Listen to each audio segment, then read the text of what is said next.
In ancient times, before the heavens and the earth were formed, before the world and the gods existed, there was only chaos. It was a dark abyss, vast and boundless, empty, vague, and drifting in the immense space. But from chaos, the world emerged with many wonders, along with the gods who lived extraordinary and abundant lives. From chaos was born Gaia, the Mother Earth of all beings, with a vast and nurturing bosom. It was Mother Earth, Gaia, who provided a stable and eternal home for countless living creatures in all of nature. Chaos also gave birth to Erebus, eternal darkness, and Nyx, gloomy night. But that was not all.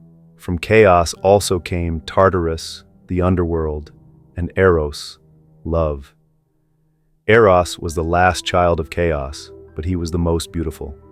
He was born with the mission to bind gods and mortals, plants and flowers, all beings and all things together, creating harmony, the world, and everlasting life. Thus, chaos gave birth to 5 children. With these 5, generations would multiply and flourish endlessly. Erebus, eternal darkness, took Nyx, gloomy night, as his wife. They had 2 children. The elder was Ether, the immortal air, and the younger was Hemera, the pure light.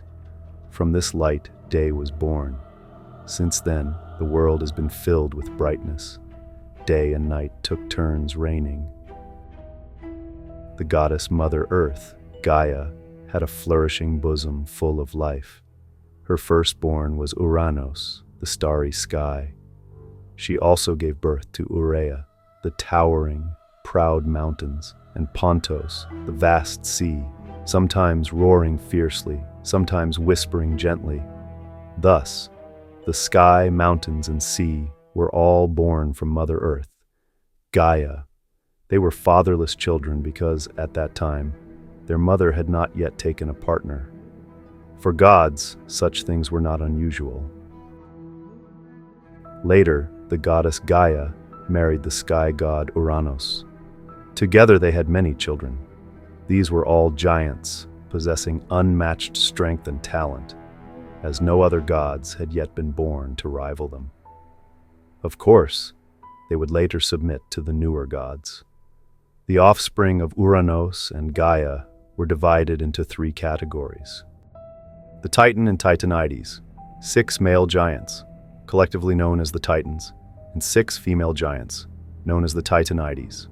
The 6 Titans: Okeanos, the ocean god; Koios, Krios, Hyperion, Iapetus, and Cronos, called Saturn in Roman mythology.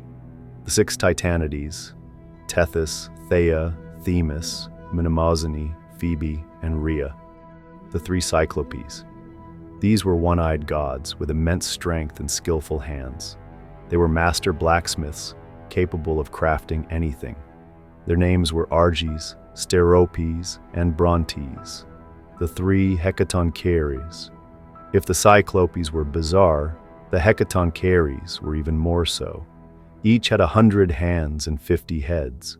They were often called the 100-handed ones, possessing earth-shaking strength that few dared to challenge. Their names were Kodos, Briareos, and Gaius.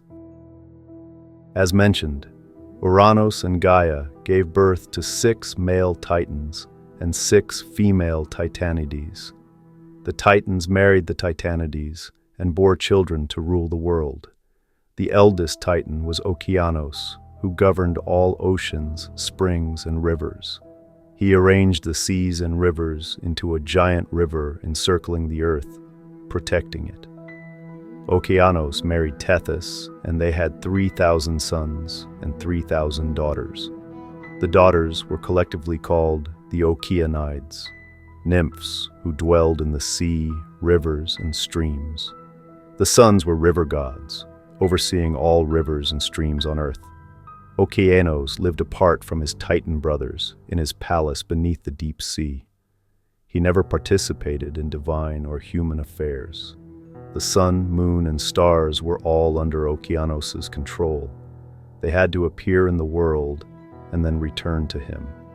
Only the Great Bear constellation refused to submit to Okeanos' rule. Titan Koios married Phoebe and had 2 daughters, Leto and Asteria. Their beauty brought them much suffering and hardship, especially in a story involving Zeus. Titan Hyperion married the goddess Theia. They had 1 son and 2 daughters. The son was Helios, the blazing sun god. The daughters were Selene, the gentle moon goddess, and Eos, the dawn goddess with rosy fingers. Titan Cronos, Saturn in Roman mythology, married Rhea, and they had 3 sons and 3 daughters. The sons were Hades, Poseidon, and Zeus. The daughters were Hestia, Demeter, and Hera. 2 Titanides, Themis and Mnemosyne, did not take husbands at that time. The ancient myths do not explain why. Therefore, Koios and Iapetus had to marry non-Titan goddesses. Titan Krios married Eurybia and had 3 sons, Astraeus, Pallas, and Perses, renowned for their wisdom. Now, we must mention the love story of the eldest child of the Titan Koios, the god Astraeus.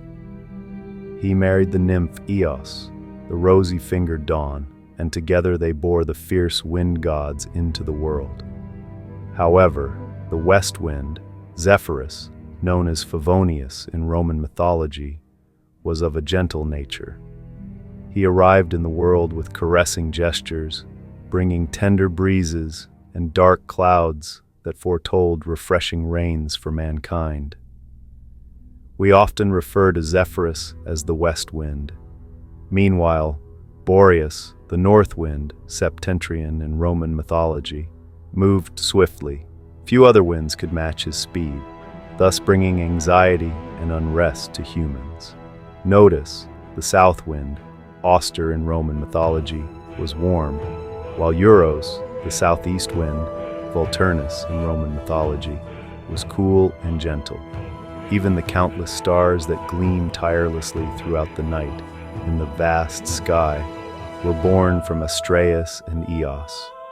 It should also be mentioned that Eos had numerous love affairs, not only with gods, but also with mortals, bearing many children and populating the world with joy and vitality.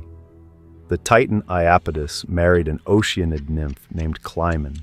Together, they had 4 sons, Atlas, Prometheus, Epimetheus, and Menoetius. And what about the 2 Titanides, Themis and Mnemosyne, who did not take husbands? Well, in the ancient divine world, no one was left idle. Everyone had duties to fulfill. Themis was the goddess of law, justice, balance, and supreme stability, governed by order and divine law. Thanks to Themis, the world remained stable and developed harmoniously. She possessed great foresight, wisdom, and intelligence. Meanwhile, Mnemosyne was the goddess of memory and recollection. Thanks to Mnemosyne, humanity could retain knowledge and experience, allowing them to grow wiser and more skilled over time. This is the story of the first generation of Ouranos and Gaia's children, the Titans and Titanides, as well as a glimpse into their offspring. Of course, if one were to trace each lineage in detail, countless more stories would unfold. This explanation differs from the previous myth and follows the Orphic religious tradition, which emerged later, around the 8th century BCE. In the beginning, before creation, there was only chaos, a dark, empty abyss born from eternal time, Cronos. Fire, water, and air also came from Cronos, and through them the gods continued to be born, generation after generation. Night, Nyx, and mist resided within Cronos. The mist condensed into a gigantic egg, and as all eggs must, it eventually hatched. From the egg emerged a radiant, golden-winged god, a youthful and beautiful being. As soon as he emerged, he lifted half of the eggshell above him to form the sky, Ouranos, and pressed the other half beneath him to form the earth, Gaia. This radiant god was Eros, love, Eros had a special power. He bound all things together: gods, humans, animals, plants, mountains, rivers, and seas. He unified the world and created life. Indeed, if the sky and earth had not embraced, why would the sky remain so close to the earth? Why did the sky not drift away, leaving the earth alone in the cold, dark void? Because the sky embraced the earth.